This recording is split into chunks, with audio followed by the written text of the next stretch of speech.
Hi, let's get right into things. You saw the video title, you know what you're here for. This video will break down each stage and boss of Touhou 6, the embodiment of Scarlet Devil, henceforth referred to with a living affection as EoSD, and show you how to survive them all on Lunatic. Well, I said let's get right into things, but first let's clarify what this video will cover, and then how I'll be presenting it. I'll be showing stages 1 through 6 of EoSD and Lunatic, and covering both all of the boss's non-spells and spell cards. In the event that some content varies based on your player or shot type, let's be real here, I'm just talking about Patchy, I'll be covering that as well. I'll be using Rainbow B as my shot type throughout most of the video. I might sometimes mention other shot types, but my advice should generally apply to all of them.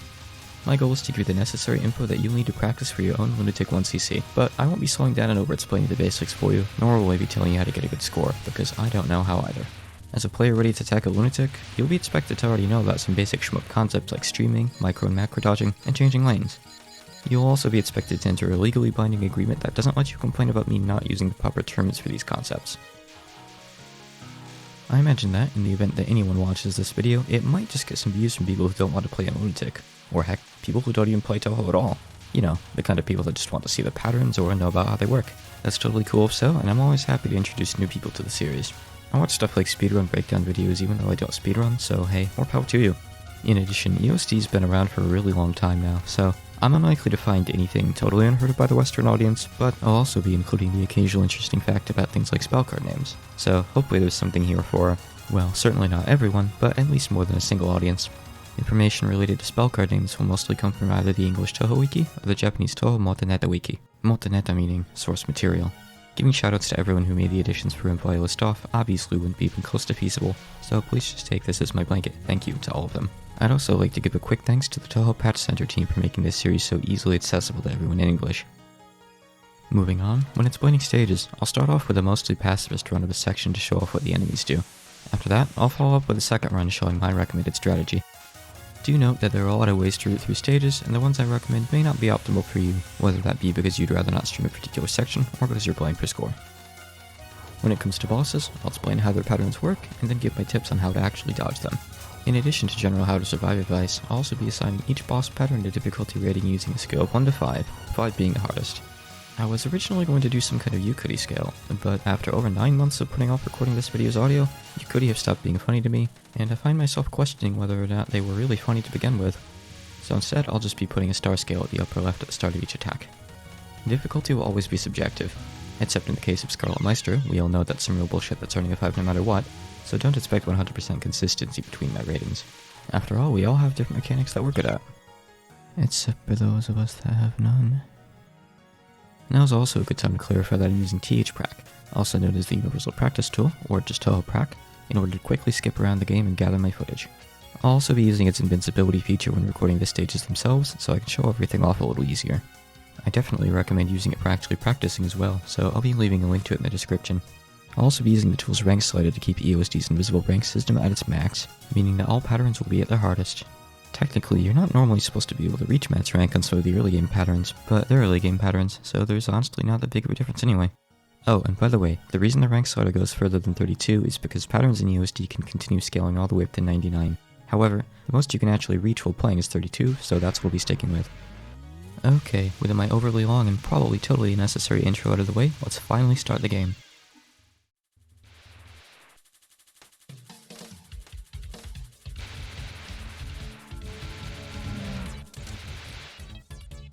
Stage 1 starts off with 3 waves of blue fairies that fire aimed pellets at you.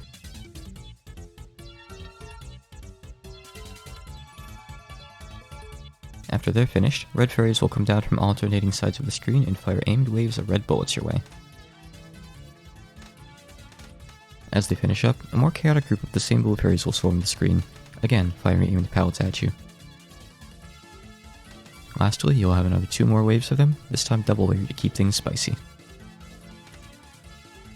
The fact that everything's aimed here means you shouldn't really have any trouble. I like to dart around here to gather power faster, since it takes a little while to reach full power in EoSD, but you can always just stream stage 1 if you're feeling lazy. However, actively moving around here can help wake up your mind and fingers, so I'd recommend it. If I could choose between running into a bullet while warming up on stage 1 and running into a bullet midway through stage 3 because I wasn't paying enough attention, I'd definitely choose the former. I promise that later stages won't have nearly as much dead air, by the way. It's just a product of this being the start of the game. Halfway through the stage, you'll be greeted by Rumia, the yokai of the dusk. Yoyami, handled as dusk here, is also sometimes translated as Twilight. But it's a different Twilight than the ones used by Twilight Frontier, the ones who collaborated with Zoom to make the Touhou fighting games. That one is Tasogare, which I don't think I've ever seen translated as dusk before. Japanese is weird, and the people who translate it, hi, nice to meet you, can be even weirder at times. As you might expect for the first boss pattern of the game, Rumia's Midboss Nonspell is nothing to write home about. She'll start on the right side of the screen and move between her initial spot, the center, and the left before she doubles back. When on the left or right, she'll fire up bursts of regular bullets, and while in the middle, she'll fire up sprays of colorful pellets. Just follow Rumia around as she moves while making sure to dodge. The Danmaku is really light here. If you want to 1cc Lunatic but can't get past this, you may want to reconsider many things about your future as an elite Touhou gamer. Next up is Rumia's mid-boss card, Moonlight Ray, which only appears on hard and Lunatic. Rumia creates 2 lasers to her sides that slowly close into the area beneath her. At the same time, she'll also fire out fairly quick waves of aimed pellets. If you've been collecting power up until this point, you'll typically have her gone before she can move and repeat the pattern. Stay underneath but far away from Rumia and make minimal movements to dodge the aimed waves of pellets coming at you. You can also skip this card entirely if you'd prefer to time out her Nonspell instead, a trick usable at many points throughout the series. Bye-bye! Exactly what you'll see after shooting down Rumia depends on how quick you are. In fact, if you drag out her Nonspell and then time out her spell card after, you'll skip the next wave of enemies entirely and be mere seconds away from the boss fight. I'll be calling mid-bosses that work like this dynamic mid-bosses, since defeating them quickly or slowly can change how the stage plays out. On the other hand, I'll call mid-bosses that always have the stage resume in the same spot after defeating them static mid-bosses. With that groundwork laid, after the mid-boss fight, a bunch more of the red fairies with the aimed waves will spawn. Once they are exhausted, there will be 4 double-layered waves of the blue fairies from earlier in the stage, the ones with the aimed pellets, before the actual boss fight. So, how about that stage theme? When I first got into Touhou, I started off by playing the games in order, so this stage theme is super nostalgic for me. Just like the first half of the stage, everything here is aimed, so it's all avoidable by simply streaming. I'd recommend staying on one side and waiting for the fairies from the other side to come to you though. It'll make collecting the items they drop easier than if you were to dart between both sides as they spawn.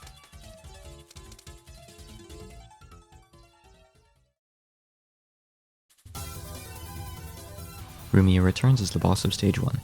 Her first boss Nonspell is a grab bag of patterns, kinda like her mid-boss Nonspell, but this time without the fixed movement pattern. She'll fly around the screen and pick from 4 moves at random that never repeat the same one twice in a row. She has an expanding spread of aimed red bullets that she'll always open with, multiple circles of partially aimed blue bullets, a dense fan of green bullets aimed at you, and lastly, a triple layer of blue circles with an aimed red shotgun burst. Follow Rumia around the screen, but stay far away since some of these attacks can come out pretty quickly. Try to minimize your time spent inside her previous wave of bullets to avoid complicating things when she fires up the next wave, and also be careful of getting trapped against the wall by her aimed shots. The green fan can make some enticing looking openings if you're not moving when she fires it, but don't be tempted to dodge through it. Otherwise, you might just end up getting brutally executed like I was here if Rumia follows up with the wrong attack.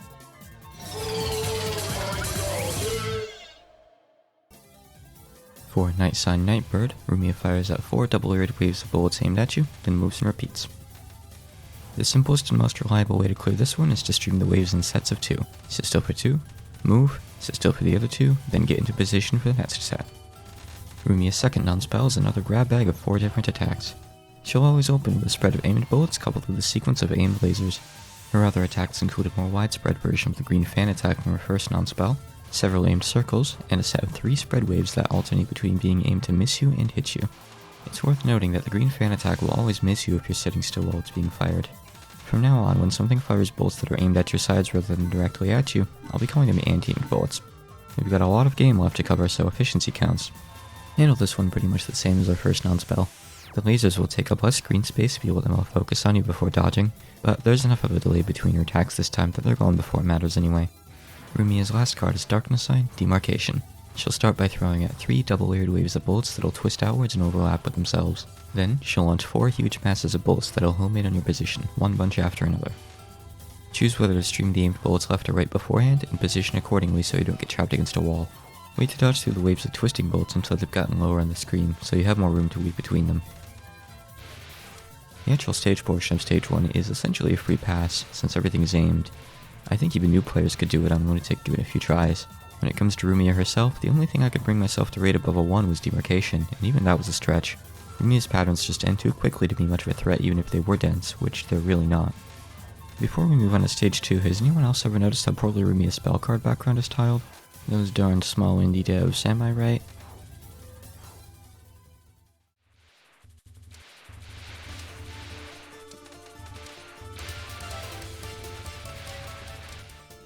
Stage 2 begins with a bunch of spinning things that fire aim lime green kunai. They'll descend halfway or so down the screen before turning around and leaving. Shooting them down spawns rings of revenge bullets. After a bit, 4 waves of blue fairies will start spawning in at the top of the screen. They'll start appearing on the left and continue to the right, then double back with the next wave, and so on. They'll fire aimed, 3-way sets of pellets at you. The spinners will also continue spawning, but at a reduced rate. Looks like we have some time to kill again, so what's your favorite Touhou game? Mine would be Imperishable Night. It's got a unique aesthetic, a ton of content, spell practice, it's just great. It's unfortunate, but we'll probably never get another game quite like it. That first section was actually everything up until the mid-boss, so let's go over it. For the first bit, you can either slowly stream across the screen to ensure total safety, or you can stay in one spot and weave through gaps in the aimed kunai to collect more power. You should be on the left side of the screen when this section ends, so either stream from the right to the left, or just stay on the left the whole time. The upcoming fairies start spawning on the left, so follow them and shoot down as many as you can before they get a chance to enter the screen and fire. Once you hit the right side, there's a short delay before the next wave appears. Use that time to grab the items from the fairies you just shot down, then get in a position for the next wave. I think you get the idea, so let's move on. Moving ahead to stage 2's dynamic mid-boss, we have Daiyousei, the... Oh right, she doesn't have a character title, the poor girl. You can translate her name as Greater Fairy or Big Fairy. Zun said in an interview that fairies like her were stronger than regular ones, so you'd think that Greater would be the better way to go here. But then in Great Fairy Wars, the file containing her sprite data is named enemybf.anm, with BF probably standing for Big Fairy. Who even knows at this point? The fans probably care way more than Zun ever will. Anyway, you've been watching footage of it for about half a minute now, so you probably get the idea, but Daiyousei's mid-boss pattern, her only attack in the game in fact, starts with her firing out 2 circles of arrowhead bullets. The second attack in her pattern fires out waves of aimed blue bullets with an extra layer of white ones that'll home in your position after a delay. The arrowheads are fixed, so you can dodge them by offsetting yourself a little to Daiyousei's left or right as you follow her around the screen. For the second attack, position yourself low and tap in a direction to stream it. Remember that tapping diagonally downward will move you slower, letting you stay under her longer for more damage. Daiyousei will drop you a bomb after going down, assuming you don't time her out. As long as you didn't time out Daiyousei, the second half of the stage will start with birds that fly down the screen at random angles. They won't shoot anything, but colliding with one will still cost you a life. After that, 2 waves of red fairies will spawn in a line from left to right, then right to left. Not shooting them down quickly enough will let them fire aimed lines of bullets that'll quickly clutter the screen. Chunks of ice will also drop from the top of the screen and fall in random directions. Like the birds, they no shoot, only bonk. We've got some time to kill again, so let's talk fan games. My favorite one is definitely Genius of Sephiroth. I would estimate that across the multiple playthroughs I've done, I probably have something like 400 or 500 hours in the game. As far as strategy goes, the part with the birds is basically a bonus section, so just shoot down a bunch and collect some free items. Like in the first half, make sure you're on the left side of the screen when they finish spawning. Follow the 2 waves of fairies as they appear and shoot them before they can shoot you. Use the time after the first wave to collect some of the falling power before getting in position on the right for the second wave.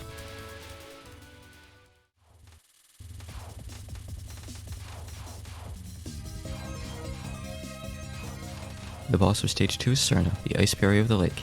I'll always think of her as the beloved tomboyish girl, but don't get me started on that translation of her theme's name. Also, aren't I pronouncing her name wrong? Yes. Yes, I am.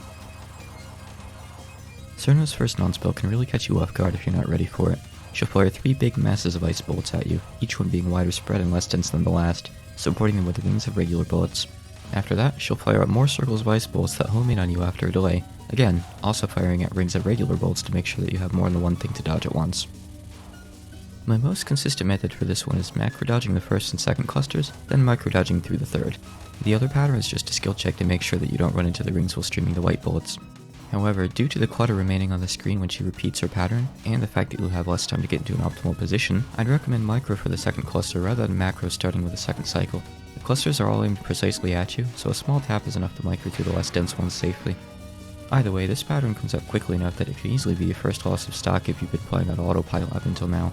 Also, I just noticed this for the first time myself, but she fires out the circles more rapidly as the pattern goes on. Here, have a listen.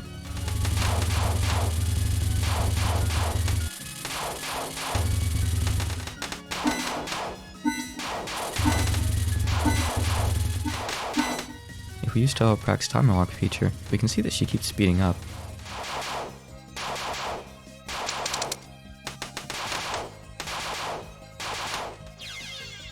Until eventually, she just gets tired out and stops.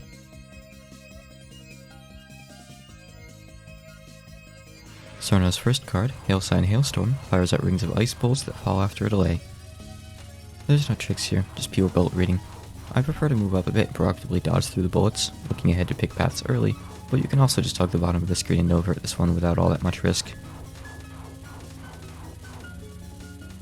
Cirno's second Nonspell consists of aimed rings of blue bullets and some easy to miss anti-aimed pellets. After a bit, she'll also fire at 3 sets of 3 lasers with accompanying bullet rings, both also aimed at you. If you know how to stream, and let's face it, you probably should if you're playing in Lunatic, there aren't really any special tips I can give you for this one. Just be careful when switching lanes, since the pre-laser rings she fires out come at 2 different speeds, meaning they overlap with each other, which can definitely throw you off. Next is Cirno's trademark spell, Freeze Sign, Perfect Freeze. She'll fire out a colorful assortment of bullets at random, and after a delay, she'll freeze them all in place at once. She'll then fire out lines of blue bullets that'll either be aimed or anti-aimed before unfreezing the bullets from before, which will assume random directions and slowly accelerate. This card's biggest threat is definitely not having a good idea of when the bullets freeze, which can easily result in you drifting into one because you expected it to keep moving. Unrelated, but pop quiz. Do you know what determines where Cirno aims the lines of bullets she fires between waves? Odds are most people would assume it to be random, or maybe that it alternates between aimed and anti-aimed, but it's actually determined by your rank. You see, on Lunatic, your rank can vary anywhere between 16 and 32 based on your performance. If your rank is between 16 and 21, or 27 and 31, the bullets will be aimed at you. If your rank is between 22 and 25, or if it's exactly 32, they'll miss you instead. So on a perfect run, these bullets will always be anti-aimed, otherwise you might actually see them change midway through the card. Cirno's last card is Snow Sign Diamond Blizzard. She'll create bursts of bullets around her that move in random directions at random speeds. If you can't tell, this one is just straight dodging. The only real advice I can give here is to follow Cirno around to maximize your damage, but that applies to a lot of cards anyway. It can admittedly be a little bit hard to follow her since the bullets get pretty dense, so just use the... Oh right, there's no enemy marker at the bottom of the screen in EoSD, is there? Tough luck. In summary, parts of Stage 2 can look messy, but some simple routing can make them really consistent. Kinda funny how Zen got away with only having aimed bullets for 2 whole stages in a row. Cirno herself has a couple things you want to be ready for beforehand, but the skill checks here is still pretty low, and probably shouldn't cause you too much trouble if you're ready to play a Lunatic level.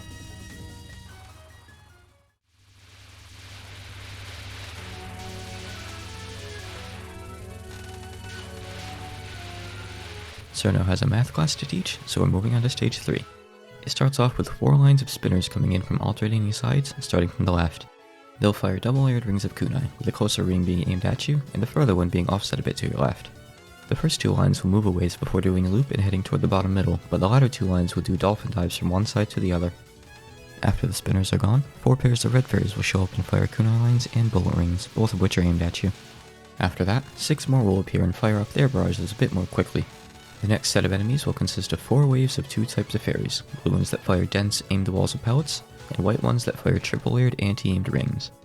The blue fairies spawn on alternating sides starting from the left, but the white ones spawn at random spots at the top of the screen. The last section before the mid-boss repeats the exact same 4 waves of spinners from the start of the level. The first and third sets will have the white fairies with the aimed rings spawn as they leave, and the second and fourth sets will have the red fairies with the blue kunai lines instead. I remember that right around when I started high school, I would go outside and use our swing set in the morning while listening to the stage theme. Was I too old to use a swing set? Nah. I'd probably still use one if given the chance to do so without looking like a creeper. That was a lot of stage, or at least it sure feels like it when you're the one narrating it.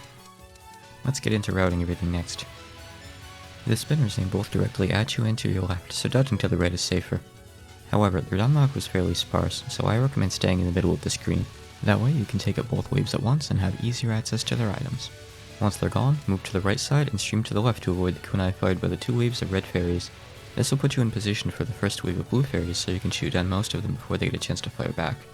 Watch and listen for them to stop exploding, then move to the right for the next wave, then back to the left and right again for the next 2. There's a long pause before the next enemies spawn, so take that chance to move to the left side of the screen. That'll ensure that you have an easier time with the spinner's kunai. After that, just stream to the right until the mid-boss spawns. You've already seen this part before, so let's skip ahead. Stage 3's mid-boss, and spoilers, it's boss 2, is Meiling, the Chinese girl. Granted, her EoSD title sounds a little less dry in Japanese. It incorporates a specific word for Chinese folk that uses a kanji that also means flower, so it fits with the theme used for her spell cards. It's just a shame that English sometimes lacks good ways to express that kind of artistic flair. Meiling is our first static midboss, by the way. Meiling's Midboss Nonspell starts with a burst of bullets that moves down the screen as it continues spawning more. She'll then create 2 bursts of flower petal bullets before pausing and spawning 2 more, along with a tightly packed ring of regular bullets. Meiling's movements can take her pretty low on the screen, and coupled with how far beneath her some of her bullets end up spawning, you'll want to keep your distance here. I would, however, recommend trying to sneak through the dense red ring early to avoid having other bullets overlap it and make things harder. Meiling's mid-boss card is called Flower Sign. Selaginella. Selaginella 9. It's a flower-like pattern made up of aimed red petals and yellow ones that get redirected a few times before reaching you. The name is taken from the title of a manga by an artist that goes by Kakurai Missile. Supposedly, Selaginella 9 refers to a drug that's featured in the story. In real life though, Selaginella is just a kind of moss. There's not too much to say about this one aside from, hey, that's kind of pretty. Like Cirno's Hailstorm, you can either proactively move through the waves as they come, or you can just sit at the bottom and go the no-hurt route.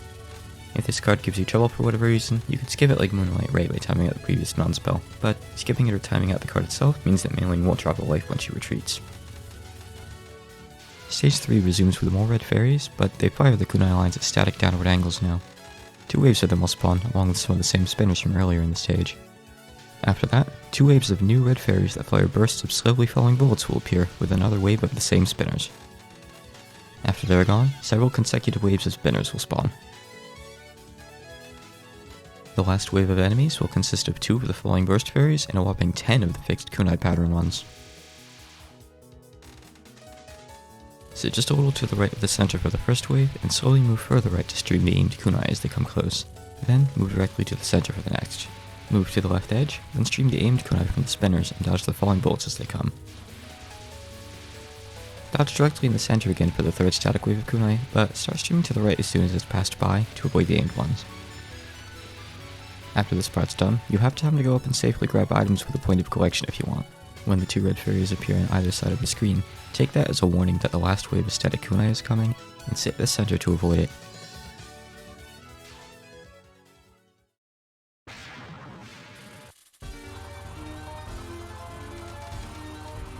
At the end of the stage, Meiling returns for her one-woman last stand. Her first attack is a spiral of evenly spaced petals that'll end with a more chaotic burst of faster ones. Try to keep your eyes higher on the screen than usual for this one, so you can pre-plan a path through the burst at the end. Meiling's first boss card is Rainbow Sign, Colorful Rainbow Wind Chime. It's made up of 2 layers of aqua petals that travel at differing speeds, as well as several streams of rainbow petals that are all spaced differently. She'll rotate the pattern around her and flip its direction right about when it completes a full circle. For as pretty as this card is, it's disappointingly easy to dodge. All of the bullets travel perfectly straight and come from the same point of origin, so you can just sit at the bottom and move back and forth to dodge.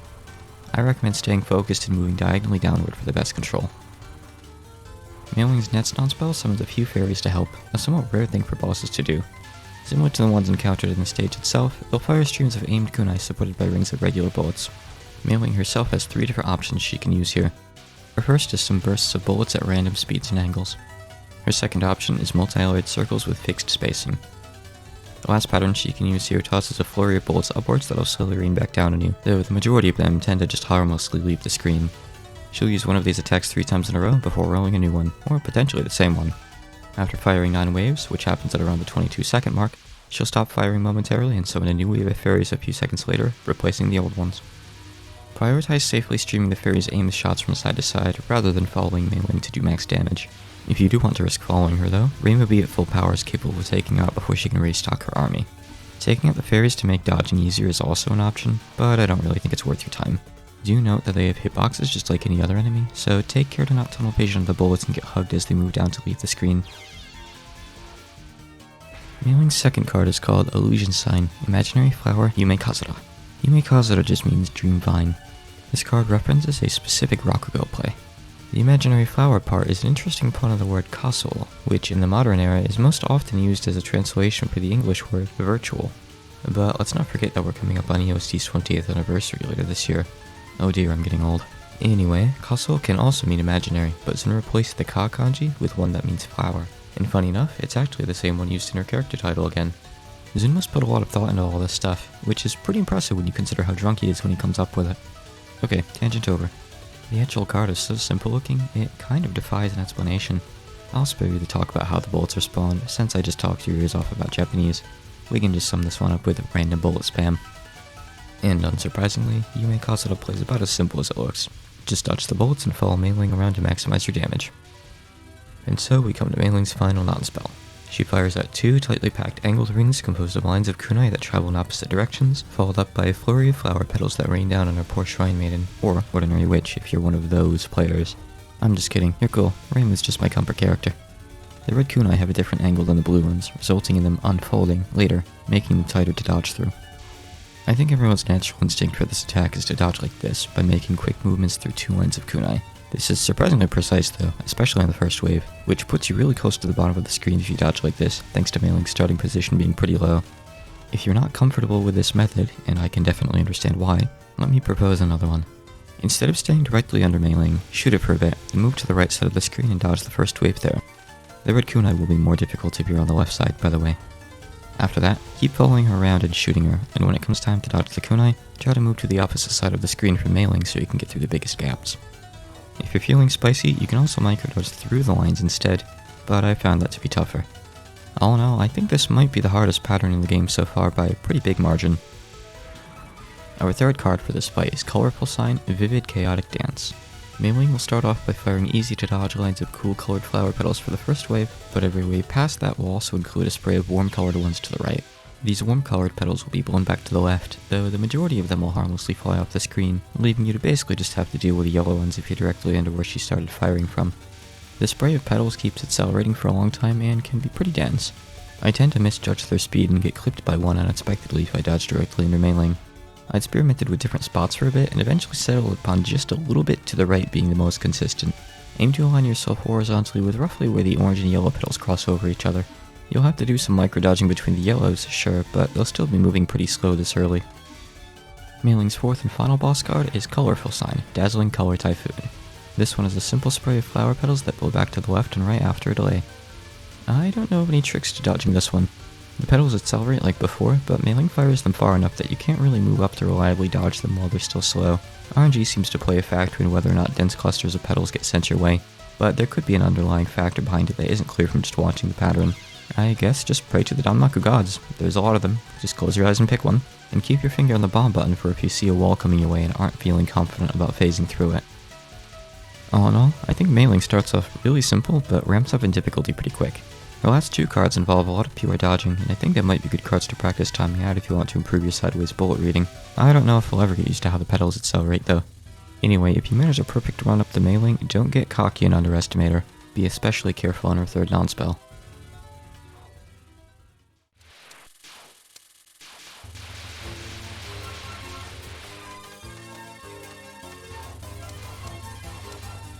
Stage 4 is where I start to really appreciate Touhou invincibility toggle, because there's no way I'm pulling off a pacifist run of this nonsense. It starts off with 6 white fairies that set down a row of magic circles that spam kunai at random. Next up will be spinners that move similar to the ones in Stage 3. The first wave will fire anti-aimed bullets, the second wave will fire aimed ones. As the bullets drift away, 6 more white fairies will come in and set down the same kunai spewing magic circles from before, this time in 2 columns of 3. After that, the spinners come back, this time with the aimed wave coming before the anti-aimed one. We'll get some new enemies after that. 2 red fairies on each side of the screen that fire out patterns of bullet lines that rotate around them like clocks. I'll be calling these the clock fairies for convenience, even though Stage 5 is the one closer to being clock themed and we're not there yet. No, I'm not sorry. Notably, taking down a clock fairy will clear all bullets from the screen, just as if you'd bombed or finished a boss attack. After they leave, 2 more waves of spinners will come through, this time both of them fire aimed bullets. Once they're gone, it's time for the dreaded books. Don't know about the books? Well, for starters, in Touhou Prac, they're labeled as a boss section, not a stage section. 6 books with a lot of HP will spawn at random spots at the top of the screen and fire at rings of regular and pellet bullets with an awkward asymmetrical spacing between each other. After the first book has spawned 14 waves, or not, I guess if you've shut it down, you'll get a free screen clear and the mid-boss will make her entrance. Oh boy, this stage is tough. Okay, to begin, start on either side. I'll be using the left, and shotgun the 3 fairies on that side as they spawn in so they can't set up their magic circles. If you can take out all 3, that'll cut the kunai spam in half. After this, hug the left side of the screen. No, I really mean it, make that wall uncomfortable. And sit still at just a little under halfway up. Stay still for the first wave of spinners, since their shots will miss you anyway, then stream the second wave up or down. The next wave of magic circle fairies will spawn after they're done. If you're playing anyone but Remilia, you can take them down before they get a chance to set up by just focusing and shooting them at the screen border. Remilia will have to follow them and shotgun them to eliminate them in time. Also worth noting is that Remilia can't seem to take out all the spinners before they get a chance to fire, so be ready to dodge some aimed bullets from the second wave. Anyway, you'll likely end up low on the screen after dodging the remaining kunai vomit, so just stay down there and dodge the next 2 waves of spinners. Stream the bullets from the first wave and let the second waves harmlessly pass on by. Right before they can finish leaving the screen, the 4 clock fairies will appear. Stand underneath whichever set you're closest to and just shoot them until they both go down. After that, move to the other side of the screen as the bullets clear and fire on the other ones. The spinner's bullets will take so long to reach you because you're clearing the screen so often that they shouldn't really pose much of a threat, but you'll probably have to dodge at least 1 or 2 dense lines from the clock fairies depending on how much damage you're doing. If you're playing as Remilia, the 4th fairy will actually just get bored and leave before you can take her out. After the clock fairies and spinners come the books. Try to focus by the first one that spawns to reduce the bullet density by a bit. Sometimes this will be impossible because another book will spawn in front of the one you're shooting, but well, that's just books for you. Don't like it? Well, go complain about it on Twitter. This section is notorious for a reason. The books are heavy RNG and can easily kill an otherwise clean run. Unless you're a really high level player, in which case, 2 things. First, why are you watching this guide? And second, I'm honored that you're watching this guide, so please don't leave. You'll just want to use a bomb here 99 times out of 100, or maybe even 2 if you're playing anything that isn't Mercy B, aka 5 seconds of laser and ass.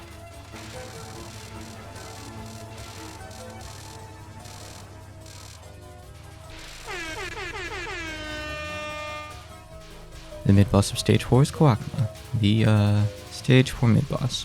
Yep, that's her title. Don't call her a poor girl just yet, though. She gets plenty of representation in, let's just say, fan media. Koakuma is a dynamic mid-boss. She'll begin her pattern by flaring out rings of bubble bullets. Then, after a pause, she'll set up some magic circles that'll start vomiting out rings of kunai. This one can be tricky at times, since the kunai can appear in inconvenient spots while you're trying to deal with bubbles. Most people probably know this already, but I'll mention it briefly since these are the first bubble bullets in the game so far. Their hitboxes, like most bullet types, aren't reflected accurately by the graphics. In the case of these bullets, only the colored and dark parts of the middle can actually hurt you.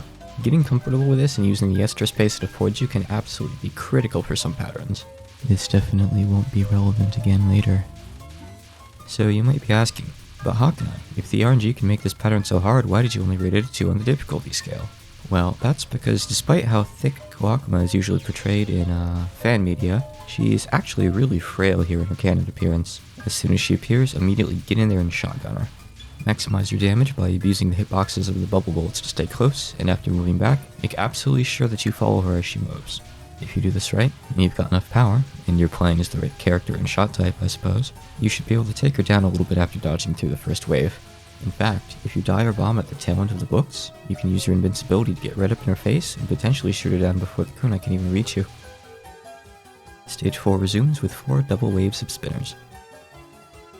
The first 3 don't actually shoot anything, but the 4th will fire waves of aimed bullets.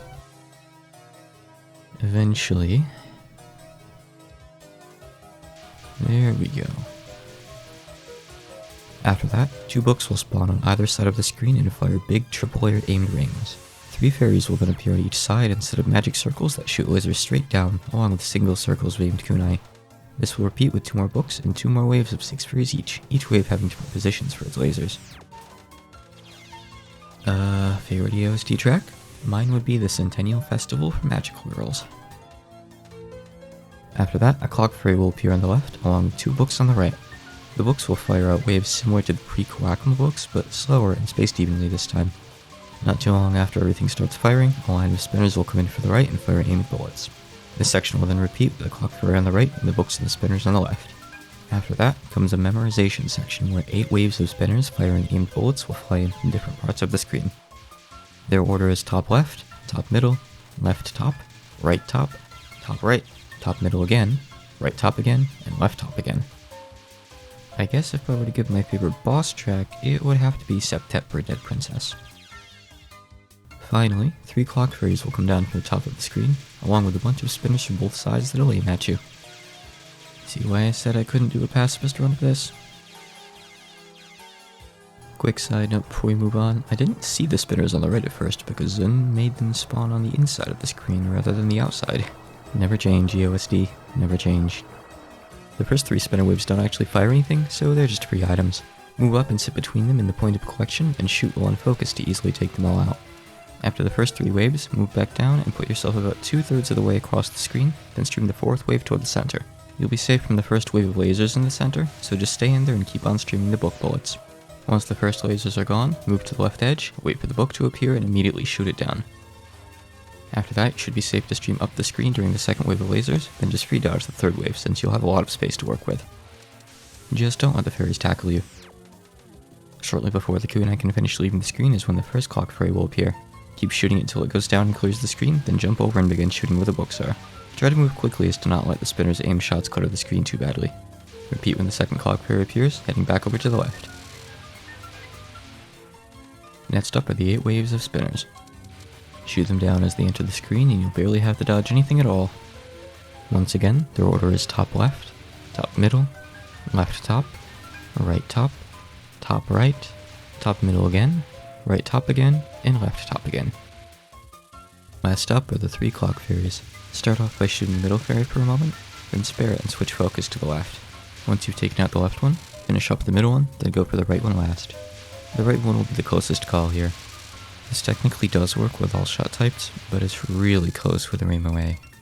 Her lower damage means that she'll get screen clears at different times.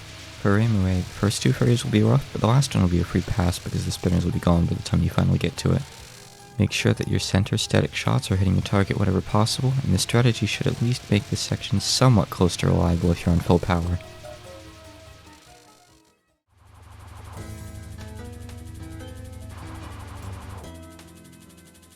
With that absolute mess of a stage out of the way, we can finally do what we came here for. Okay, well, to be precise, I guess we're actually here for Remilia. However, the stage 4 boss was Patchouli Knowledge, the girl of knowledge and shade, so we're going to have to tackle her first. Patchy's first non-spell begins with her spinning laser crosses in both directions, starting from the left. She'll then fire rings of aimed bullets, then repeat, starting the lasers from the other direction. There's a twist this time though. As she fires the lasers, she'll also fire aimed bullets your way. The first time she does this, there'll be lines, the second time, there'll be walls. From that point on, she'll alternate back and forth between the two. This is another attack that's really difficult to face head-on. Staying directly underneath Patchy will result in you having to dodge through a dense cloud of bullets to avoid each wave's second laser as it comes your way. The trick to making this manageable is to stay on the side that the second laser will spawn on until it appears and starts throwing knowledge and shade at you. Timing the pattern like this will result in the aim bullets passing harmlessly by you. She'll always start the first wave, the one without the extra bullets, from the left side, so that's where you'll want to be for the second wave. Then, keep right for the third wave, and so on. Laser hitboxes don't start until they're fully formed, and they disappear as soon as they start to shrink, so don't be afraid to pass through them. In fact, if you're roughly underneath Patchy, you can sit still for the first laser and it'll pass harmlessly over you. It's a nice party trick to show to your friends. The second one, however, will pass harmfully over you. It's a nice party trick to make your friends realize you don't actually know how to play this game. Before we move on, there's something we need to address.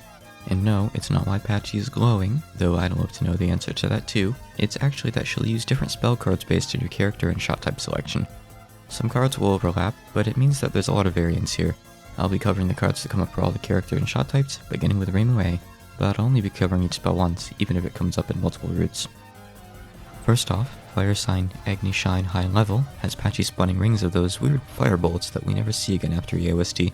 They'll swirl outwards and cross over each other, forming 2 rows that you'll have to cross through. It should be immediately clear that dodging this under Patchy is a bad idea, since you'd have to pass through both waves of fire as they crisscross atop each other. Luckily though, Patchy's first 2 cards are always unique to that specific character and shot type, meaning you'll only ever have to do this as Remilia. Stay to the side and just let your homing amulets do the work, and this one isn't really that bad. However, if Patchy happens to stay away from you for most of the card, you'll end up timing it out.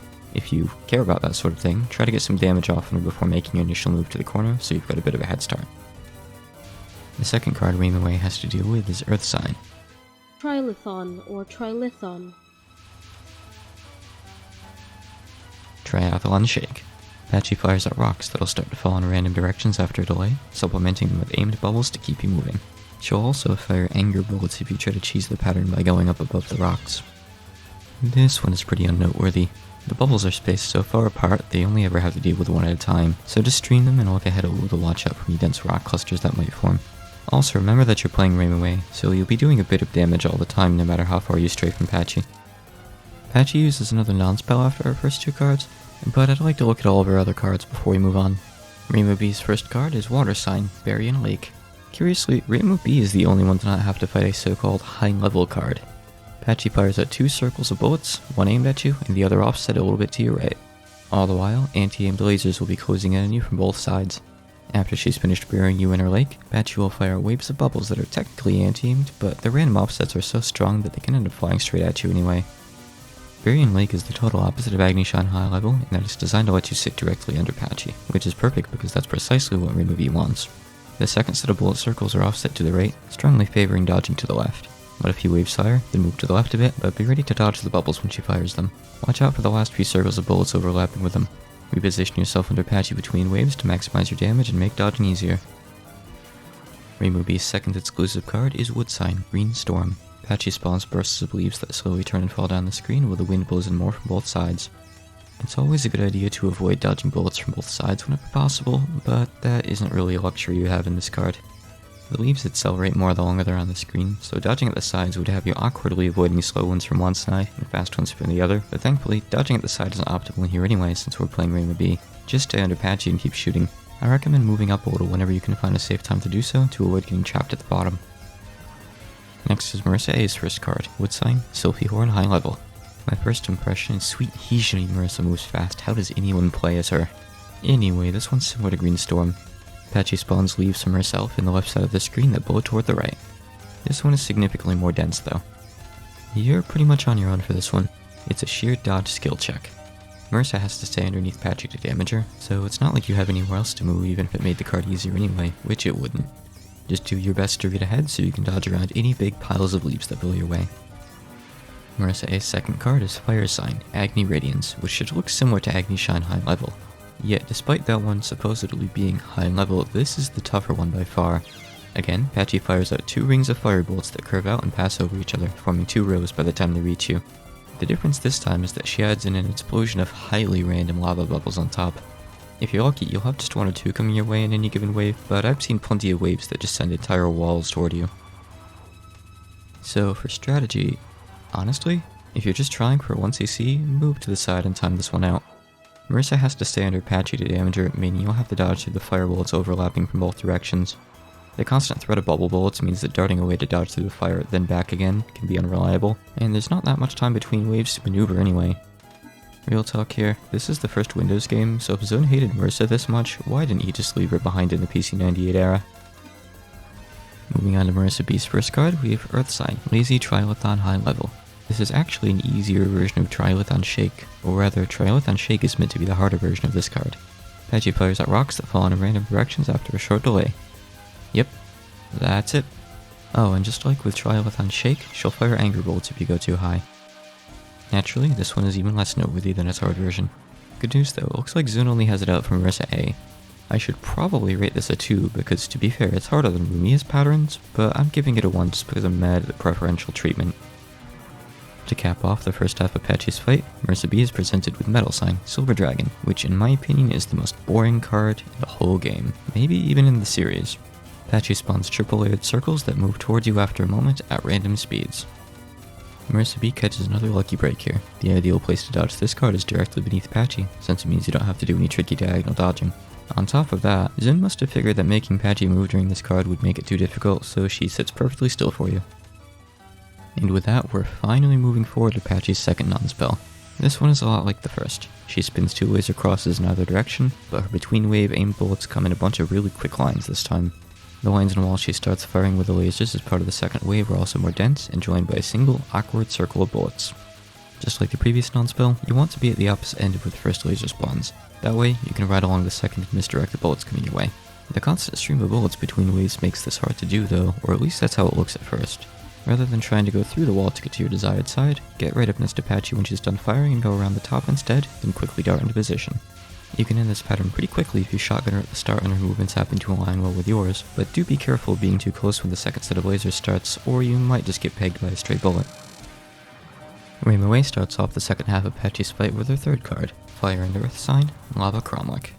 Marissa A also faces it as her 5th and final card. It's been a while since I've given any interesting spell card facts, since all Patchouli stuff uses English words, but a cromlech can either be a type of stone tomb, or a circle of standing stones, like Stonehenge. I have to wonder if Zun has a list of cool sounding words he found in foreign dictionaries just lying around that he likes to pull from now and again. Anyway, Patchouli is combining the elements, both in the sense that she's taken fire and earth and stuck them together, as well as taking the elements, as in the bullet patterns, from 2 prior cards and combine them to make a new one. She'll fire out the same delayed falling rocks from her earth signs, and then send out 2 layers of fire that each move at their own speed. The fire forms vague lines that are aimed at and near your position. The fire restricting your movement, coupled with the fact that you can't really read where the rocks are going to go until they start moving, can make this a somewhat tough card. Luckily, if you're playing Remilia, you at least have your homing amulets. Marissa A, however, is shit out of luck. Dodging in the corners gives the fire more time to spread out, so I'd recommend staying there whenever possible, even if it means the card will go on longer or timeout. Even then though, RNG can still make this one a bit tricky regardless. The 4th card you'll have to dodge if you're playing as Remilia A, and Remilia B as well, so I'll be using her for my footage here, is Metal and Water Sign, Mercury Poison. Marissa B also gets this one as her 6th and final card. Patchouli fires out alternating double-layered waves of water and metal, which twist out in their own directions. Furthermore, each layer moves at its own speed, resulting in the second layer from one wave overlapping the first layer from the previous. This one's tricky to explain and is better seen for yourself. I remember being really confused when I first saw this card back in the day. It's kind of like an optical illusion, making the bullets hard to read if you're unfamiliar with it. I imagine it's probably one of those cards that some people can do easily and others struggle with.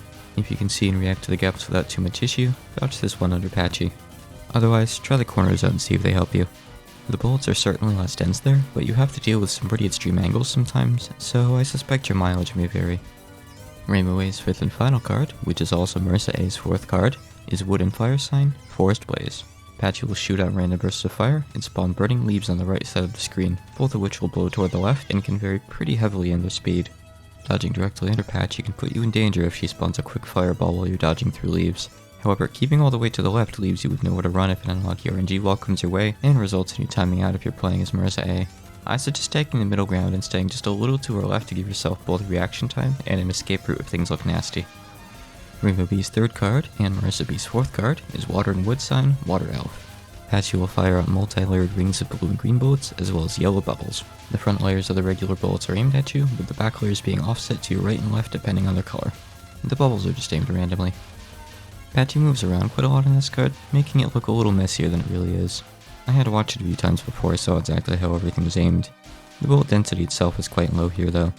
With how Patchouli moves, trying to follow her might result in a collision, so I would just dodge wherever your heart takes you for this one.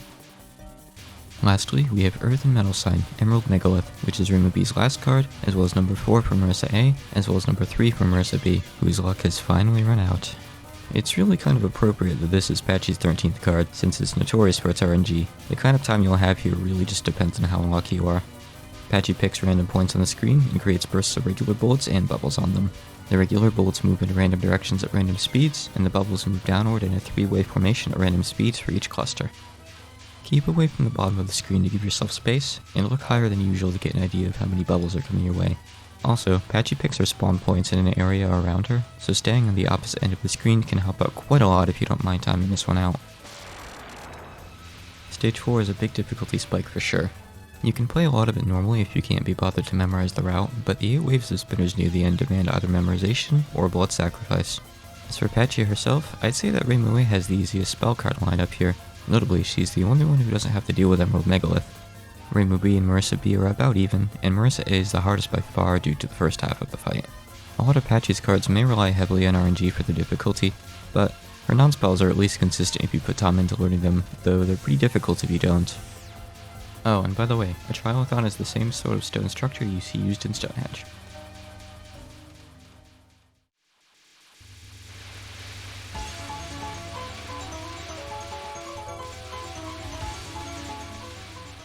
The start of Stage 5 introduces 2 white fairies that fire lines of unfolding bullet rings at you. We'll be seeing more of them soon, so let's call them Sniper Fairies. Next, a line of red fairies will come in from the left and spray bullets beneath them at random, followed by 2 more Sniper Fairies, then another line of reds from the right. I want you to look long and hard at the screen and tell me if you see potential oversight here. This will be on the test later. Next up, the stage will alternate between lines of red fairies from the left and right, with 2 Sniper Fairies spawning at the start, as well as 2 more after 2 lines have finished. You think you can use Dunlocker to clean the floors? You know, like a power washer? That'd be fun. You'll get a pause so most of the bullets can leave the screen, and then 2 more sniper fairies will spawn, but these ones fire quite a few more bullets. After that will be 2 more waves that fire at the same pattern, just in different colors. The last section before the mid-boss consists of 4 new white fairies that fire random walls of bullets everywhere but directly behind them. They'll always spawn at top middle, top left, top right, and then a little offset from the top middle to the left. Okay, now let's route this. The first 2 sniper fairies are just there to show you what they do, so sit still to misdirect their bullets, then dodge through the easy gaps that'll form. Astute observers may notice a large open space behind the red fairies. We'll be using that to our advantage to cheese the first half of the stage. Move up to the top middle of the screen, wait for the 2 sniper fairies to appear, then make one single small move after they finish firing to dodge their bullets. Move to either corner, then do the same for the next wave. This one's more precise, so make sure you have it down before trying it in an actual run. Move back to the center, then dodge the third wave like you did the first. This part's over now, so wait for the red fairy's bullet spam to clear up a bit, then move down to the bottom of the screen and position yourself a little bit to the left. Dodge the 3 waves of sniper fairies by streaming to the right and try to end up as close to the center as possible after. Last up are the wall fairies. Immediately take out the one in the middle, but ignore the one on the left and instead get into position to shotgun the one on the right so you can shoot it down as fast as possible. After you've done that, macro dodge around as many of the left fairies' walls as you can and position yourself a little to the left of the center so you can shoot down the last fairy before it can fire too much. Stage 5's mid-boss is Yayoi Sakuya, the maid of the Scarlet Devil Mansion. That's Zun's title for her, by the way, not just me describing her occupation. But she gets so many playable roles in later games that you shouldn't really feel sorry for her. Sakuya's mid-boss Nonspell starts with her throwing out waves of knives, followed by 3 layered walls of kunai. After a pause, she'll start over from the other direction and then repeat the attack again before pausing and restarting. To put it simply, she does the latter half of the attack the first time, and then the entire attack every time past that, just like Patchouli did with her non-spells. Just to make sure we're on the same page here, knife bullets have their hitboxes centered on the white circle underneath them. Starting from the second wave, the first complete one, the first set of kunai wall Sakuya fires will specifically align to block your path through the second set of knives. I think a lot of people, me included until we sat down and experimented a bit, get through this attack by dodging around the right side of the first 2 walls, then darting through and going around the left side of the third. Don't get me wrong, this does work, but it forces you to deal with the awkward knife hitboxes, and I often find myself clipping on one when dodging around the second wall. What I recommend doing instead is dodging through the kunai walls, specifically to the right side of the third kunai, and then just sitting still and letting all 3 waves pass by you. They're always aligned with each other, and while you might feel the urge to move out of the way for the last wall to avoid the final knife, I promise you you'll be safe if you just don't move. In true EoSD fashion, you can also just sit above Sakuya and safe spot the whole attack. Maybe she woke up with a crick in her neck and doesn't want to look up? I'm actually suffering from the same issue as I record right this very moment, so I feel that. You'll time out like this even with Remilia's homing amulets though, which I don't recommend doing for reasons I'll be getting into shortly. After her non-spell, Sakuya will use Conjuring, Mesmerizing Misdirection, often referred to as just Misdirection since that's what it's called on easy and normal.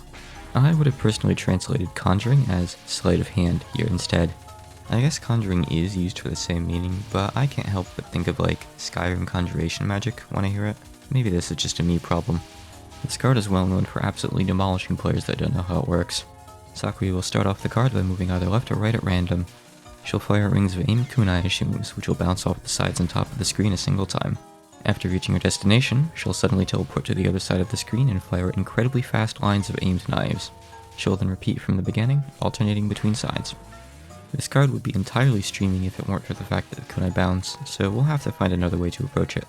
Sakuya lingers in one spot for the longest after teleporting, so we want to be under her then if possible to do damage. But that's obviously a 50-50 for the first teleport, so we'll just have to pick a side to start on and hope for the best. Get in a position early and don't make any sudden movements so the kunai form straight, easy to dodge lines. Rather than trying to switch sides between waves, just shoot Sakuya for as long as you can, and remain on the same side and wait for her to come back after the next wave.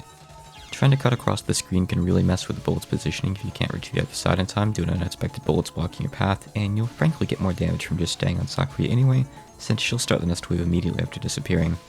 Just like with Rumia and Meiling, this card can be skipped entirely by timing out the non-spell prior to it, but there's a big downside in that it means Sakuya won't drop an extra life for you. I'd recommend putting in a bit of time practicing this one so you can get the extra life without losing one in return. However, depending on when you finish the fight, there might be some fairies spawning at the top of the screen, so be careful rushing up to pick it up. Stage 5's second half is split into 2 parts. After taking down Sakuya, you'll be faced with a really long barrage of 4 different bullet patterns from a bunch of fairies. I normally don't cut anything out during the first run of a stage, but I'll probably be shortening this part down a bit. The first pattern here is the same random downward spray from earlier in the stage, and the second is a totally random assortment of red bullets. The last 2 are anti-aimed kunai and pellets. Once the fairies cease their assault, 3 sets of 2 sniper fairies on either side of the screen will appear. After they've fired, 10 more sniper fairies will show up and fire with much less delay between one another. Okay, let's do some routing. I think a lot of players, me included before I made this video even, don't realize that the post-Sakuya spam is so easy to manipulate. Sure, they might give the impression that some of it's aimed toward them, but I would have never thought that half of it was actually anti-aimed. With this in mind, the most reliable strategy for this section involves sitting in the corner so you can take out half of the enemies before they get a chance to shoot too much. And that'll make the overall density manageable enough that you can sit in the pocket the anti-aimed bullets make for you and focus on dodging the random ones. As a reminder, the random bullets are the big red ones and the elliptical ones. And it should probably go without saying, but you can just stream the sniper fairies like you've been doing. Something else big that I'd like to remind you of is that Sakuya is a dynamic mid-boss. In her case specifically, waiting until the last second or two in both of her attacks actually skips the rest of the stage entirely and just brings you straight to the boss fight.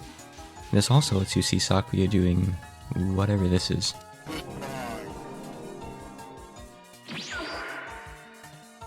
If you're comfortable with both of Sakuya's mid-boss patterns but not as competent with the spam that comes after, you might want to consider doing this.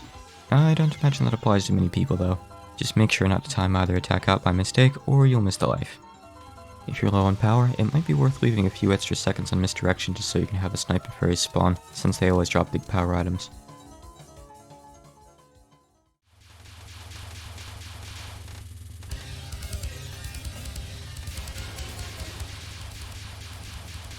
We'll run into Sakuya again at the end of the stage. In her first non-spell, she lies down magic circles that spit out spirals of green and blue bullet balls. As they keep firing, Sakuya will throw out double-layered circles of aimed and anti-aimed blue knives. After a bit of that, she'll cap off the cycle with a fixed pattern of lines of pink knives. The orientation of the magic circles begin firing walls in is random, leading to the potential of you getting trapped with nowhere to go if you're at the bottom of the screen. Try to aggressively move up as you dodge around them to ensure that doesn't happen. The knives Sakuya fires in this phase are spread quite far apart, so they shouldn't pose too much of a threat as long as you can see them amidst the chaos. For the pink knives, dodge a little bit to the left or right of Sakuya, but don't try to dodge through the dense lines directly underneath her. Sakuya's first boss card is Illusion Phantom, Jack the Ludobile. Ludobile is a Bulgarian slang term for the belladonna, an extremely toxic type of plant. The term itself means mad herb. There's this one Danmakufu script where you fight Ronald McDonald, and it takes this card and renames it to Mac the Ludobile, which is just so perfect. Anyway, back to EoSD. Sakuya will start off this card by charging up to release a bunch of fast-moving, randomly angled bubbles. Shortly after, she'll stop time instead of a bunch of knives. They might look messy and intimidating, but they're actually aimed directly at you, as well as to your left and right, so they'll just converge on those 3 points after she unfreezes time. The knives should be mostly trivial here, so put your focus on the bubble bullets. Use the time Sakuya gives you by freezing everything to find a good spot to pass through. RNG can result in some tough gaps sometimes, but you'll find a good spot to squeeze through more often than not. Sakuya's second non-spell has her setting up magic circles that fire walls like her first one. This time though, they fire the same wall-bouncing kunai from misdirection. And also, just like before, she'll supplement these with the same double-layered rings of aimed and anti-aimed knives. The kunai walls tend to get a bit messy after they bounce, which could be an intentional design choice, or could just be a weird quirk of their hitboxes.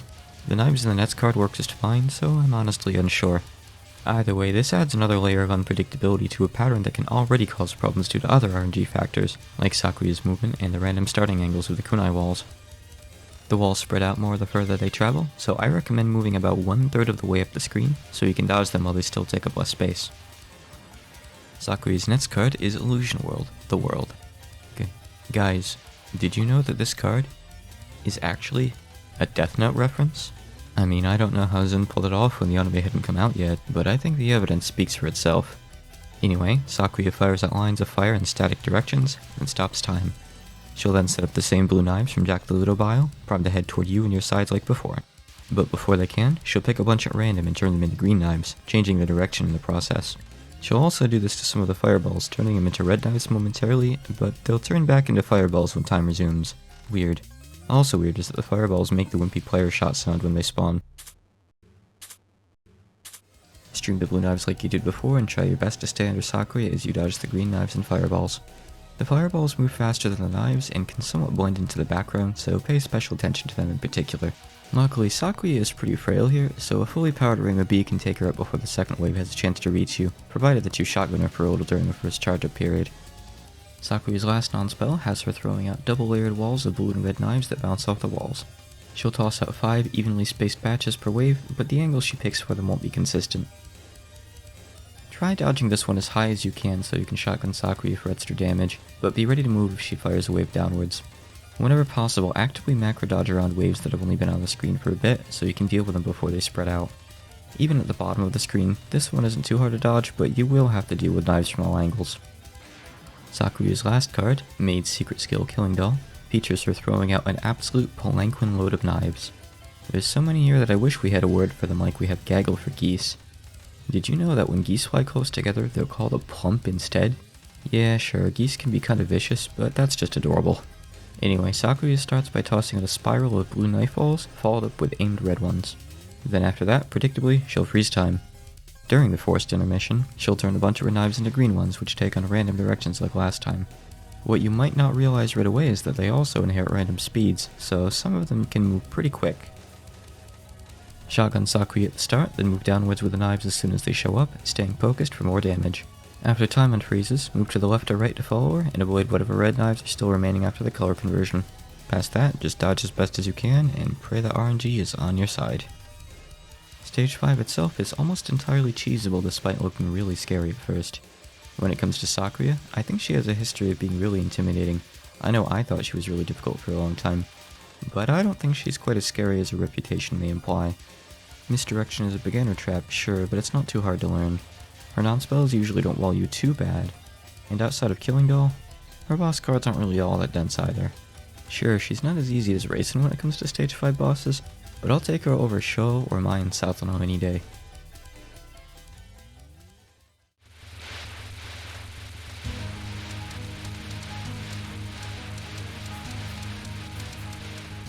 Stage 6 starts with spinners from both sides that fire at random bursts of elliptical bullets with varying speeds. This will continue on for about 15 seconds, then 3 waves of 2 fairies each will spawn on either side of the screen and fire out big aimed rings.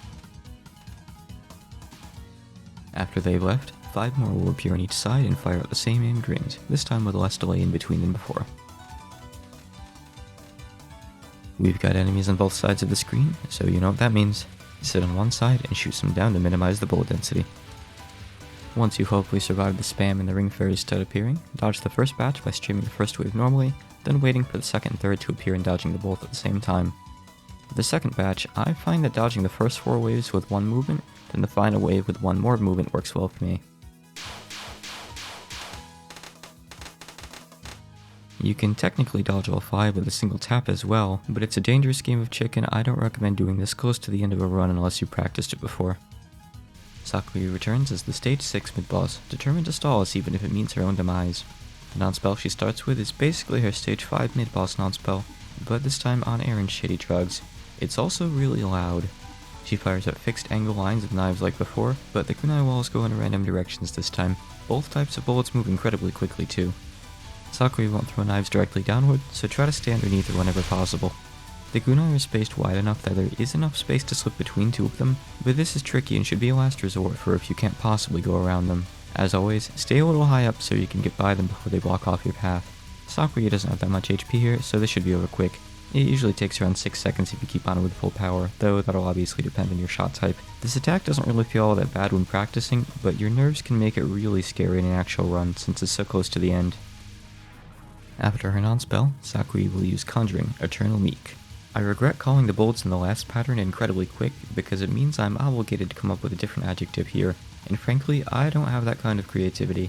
These bullets are, they're really schmoovin'. There, I said it. Sakuya projectile vomits out schmoovin' bullets in random directions. There isn't really anything else to describe about this card, but it still looks more interesting than Silver Dragon. And yes, I will fight you on that. We can settle in Smash, Tetris, or Spell Bubble. Your pick. Naturally, there aren't too many tips to give when it comes to dodging this one. You want to remain at the very bottom of the screen underneath Sakuya, stay focused, and just dodge as best as you can. However, be ready to unfocus quickly so you can dart around any walls that may come your way.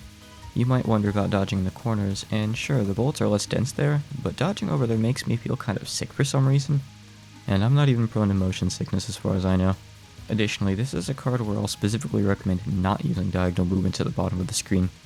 Focusing normally should give you enough precision, and you want to keep the extra speed to match the barrage heading your way. Just like all of the Midboss Nonspell and spell card combos in EoSD, you can skip this one by timing out the previous Nonspell. But doing so will mean that Sakuya won't drop a bomb after she self-destructs out of shame for failing to protect her mistress. Bombing Eternal Meek is a good idea if you're not feeling confident with it, because you'll get a bomb back anyway.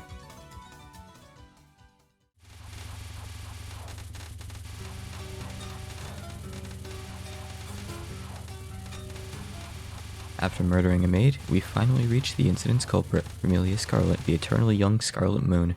Her title is actually pretty badass, but from this point on, I'm going to be totally undermining her coolness by just calling her Remy. Remy's first spell has her firing out spirals of red bubble bullets, as well as 2 different sizes of blue ones. The blue spirals twist in the opposite direction the red one does, and all 3 letters move at different speeds. She also does this weird pause in the middle of each wave where you'd think she would change the spiral's directions, but she doesn't. First off, the blue walls are spaced in such a way that there's always a gap underneath Remy that extends further to her left than it does to her right, so you want to dodge there for maximum space. Past that, your highest priority should be avoiding situations where you have to dodge between a bubble and a large bullet. Weave back and forth from the left and right to reach the big gaps that are basically free passes. Remy's first card is called God's Punishment, Young Demon Lord. At first, I was going to rag on this one for not just being called Divine Punishment, but then I realized that the name differs between 2 similar words depending on their difficulty, and that they call her either Heaven's Punishment or God's Punishment to differentiate it. So yeah, fair enough. Either way, Remy creates a difficult to describe mesh of lasers with distinct pockets for you to hide in, then fires out conflicting spirals of yellow bubbles and large blues, the latter being double layered. Try to stay relatively aligned with Remy, but make sure that the laser pocket you end up in has enough horizontal space for you to dodge with.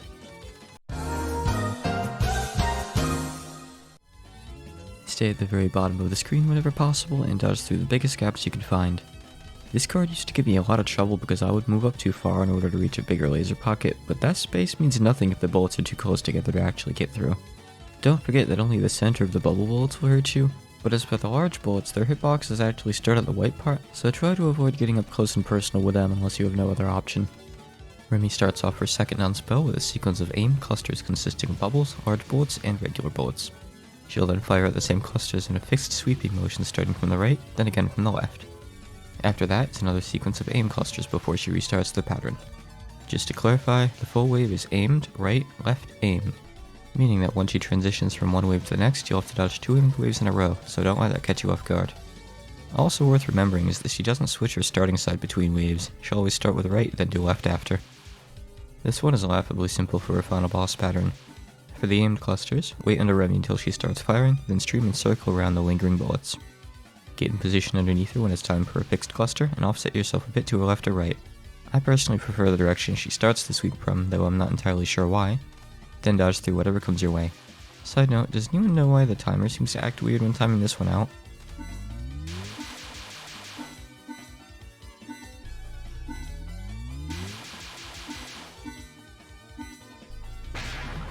Is it just me? Is the Universal Practice Tool messing something up? I'd really like to know. Remy's second card is Hailstorm, Mountain of 1,000 Needles. I am 100% sure that this one used to be called 1,000 Needle Mountain, which manages to sound both badass and like a Disney theme park ride at the same time. Who changed this card's name and where can I speak with them? Anyway, this has always been one of my favorite EoSD cards, simply because it's placed right around where the music picks up, so I'm very protective of it. Remy fires out lines of blood droplets that bounce off the walls, as well as rows of knives that swirl around her before continuing outward. Similar to Sakuya's bouncing kunai, the blood droplets will get a little bit out of sync as they bounce. The knives can also end up going out of sync, but that's just because Remilia can start firing them before coming to a stop. Sometimes you'll also see gaps in the knives. This happens when they travel too far off screen and despawn before they can loop back around and re-enter. Your focus here should be staying as far away from the knives as possible so you only have to deal with the blood droplets. This card is an easy 3 in the difficulty scale if you don't pay close attention to the knives' positions, but I think it's just a 2 if you do. For her third Nonspell, Remy fires out really fast spirals of knives. They're aligned in such a way that if you can get in there, you can just sit still though. This pattern seems to only exist as a strangely out-of-place gotcha moment by Zun to kill any players that move up to hit the point of collection after 1,000 Needle Mountain. It's one of the easiest patterns in the entire game as long as you don't fly face first into it, so just don't do that. Remilia's third card, Divine Art, Vampire Illusion, has her firing out waves of anti-aimed purple bubbles that leave trails of bloody red bullets behind them. After a short delay, the trails then bend in a weird, hard to understand and even harder to explain way. Genso can mean either illusion or fantasy, and has been translated as both in different parts of Touhou before, but I think illusion was definitely the right call here. Oh, and for anyone curious, yes, it is the same Genso that's used in Gensokyo. This card can end up being really rough depending on your luck.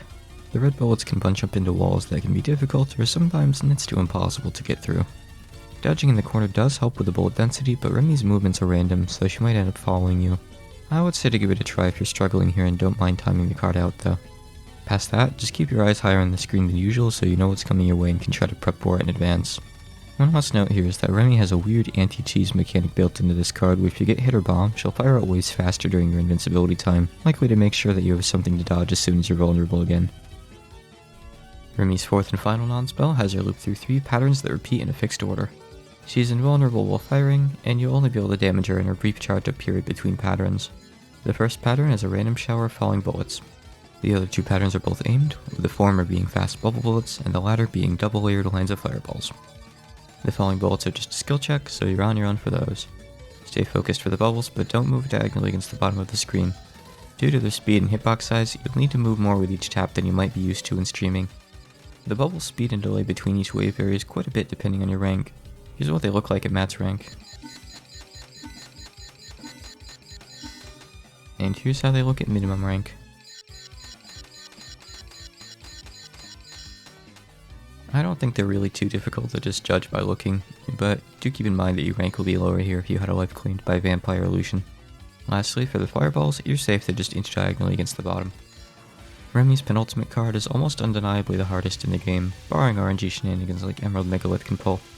She'll fire several individually aimed bubbles with a bunch of random 2-sized bolts behind them, then start spiraling her aim clockwise until she reaches a full circle. She'll then repeat the pattern counterclockwise and loop back to the beginning, recharging her after every second loop to give you a breather, but always going in the same clockwise, then counterclockwise order. Out of all the patterns in the game, it took me the longest to record a capture of this one. After a bit of experimenting, I think the most optimal way to dodge this involves making Remi aim every odd wave either straight down or a little to the right, then dodging in the left corner. Afterwards, try to move back to underneath Remi while dodging the second wave, then use your charge-up period to get in position to repeat from the start. Moving to the right instead will make you dodge the tail end of the clockwise wave, which, sure, is a little easier because the initial row of aimed bullets won't be there to bolster it, but the problem is that it leaves you trapped with no good way to react to the oncoming counterclockwise wave.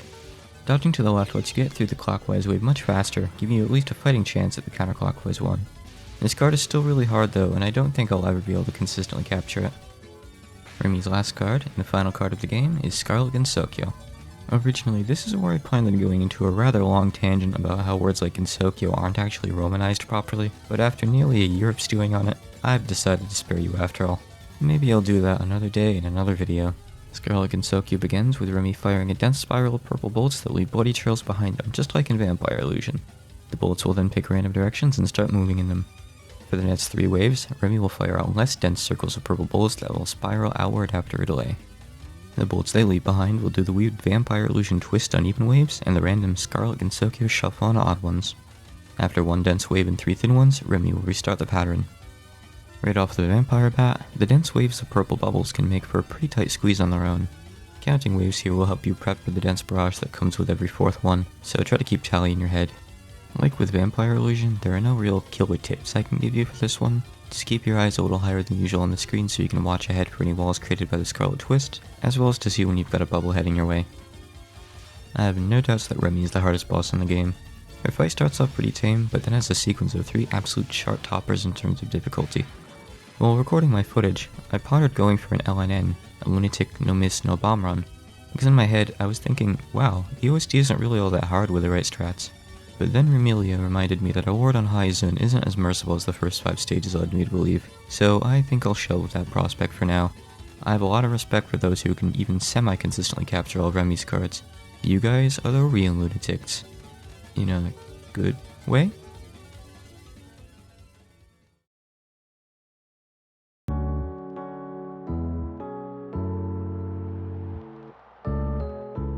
Thanks for making it all this way. I've got more to say, but to start with, I'd like to thank all my Patreon supporters for helping support everything I do. Their names are as follows: Irite, Andrew FM, Awkward Berg, Vicious, Sinan's On Roll, Dragon Realms, Exodus, Grazy124, Harun, Jabrini-chan, Carbonic aka Quinn, Kojinue, Laplace, Plutonium Pie, Skeleton, Yo-Yo, and Zakkun. A lot of people probably don't know who I am.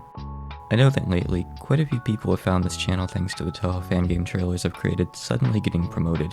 I'm actually the translator for those games, and I work directly with the devs to bring them to the Western community.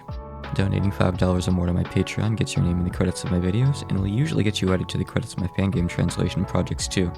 I don't charge devs for what I do, and instead rely on these donations to keep going. Japanese to English fan game translation is what I do most of the time, but I've been kicking around the idea of creating videos for almost a year now. If this video is well received, I'd like to do more of them for the other mainline Touhou games, as well as maybe some Danmaku fan games as well. Extra stages and such would be cool to cover too.